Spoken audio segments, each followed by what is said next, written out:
Chapter 4 Dickon. One morning, Mary was watching the robin on his perch on the wall when suddenly something happened that felt like magic. A gust of wind blew the ivy on the wall and under the leaves. Mary saw a door. She felt for the key in her pocket and tried it in the lock. It was very stiff, but she could just turn it. The next second, she was in the secret garden. Mary's heart thumped as she looked round. It was overgrown and untidy, but she thought it was the loveliest place. She saw green shoots of bulbs pushing up through the soil, and she pulled the weeds away to make room for the crocuses and snowdrops. Time slipped by as she went on weeding and clearing dead leaves and grass.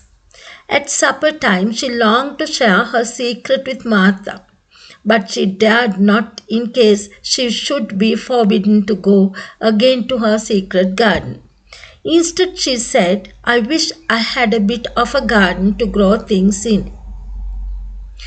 "That's a lovely idea," said Martha. "I'll get Dickon to bring some garden tools and seeds to plant." Mary worked with her hands in her secret garden every day. She was careful that Ben Weatherstaff saw where she went. One day Ben said to her, "This fresh air is doing thee good. That's fatter and not so yellow." That looked like a young plucked crow when they first came. Mary laughed. She even liked Ben on his grumpy days. One day Mary saw a boy sitting under a tree.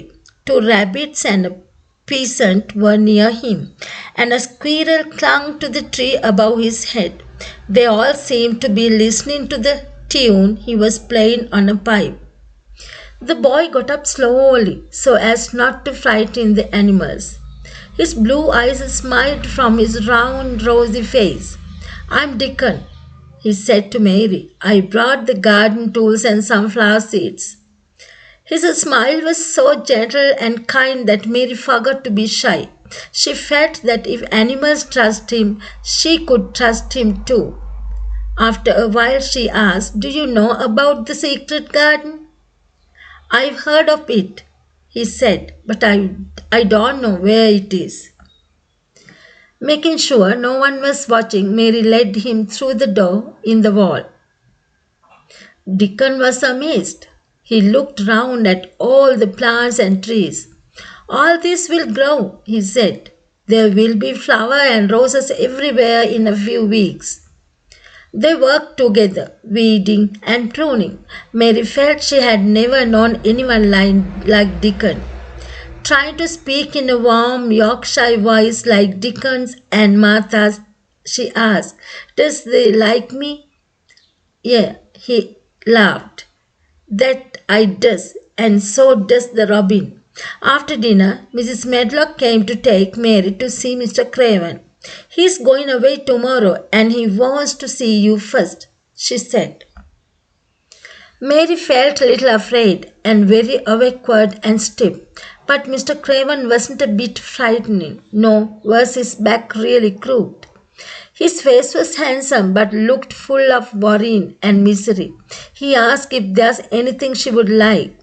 Mary asked for a piece of garden to grow her own flowers. "Of course," said her uncle.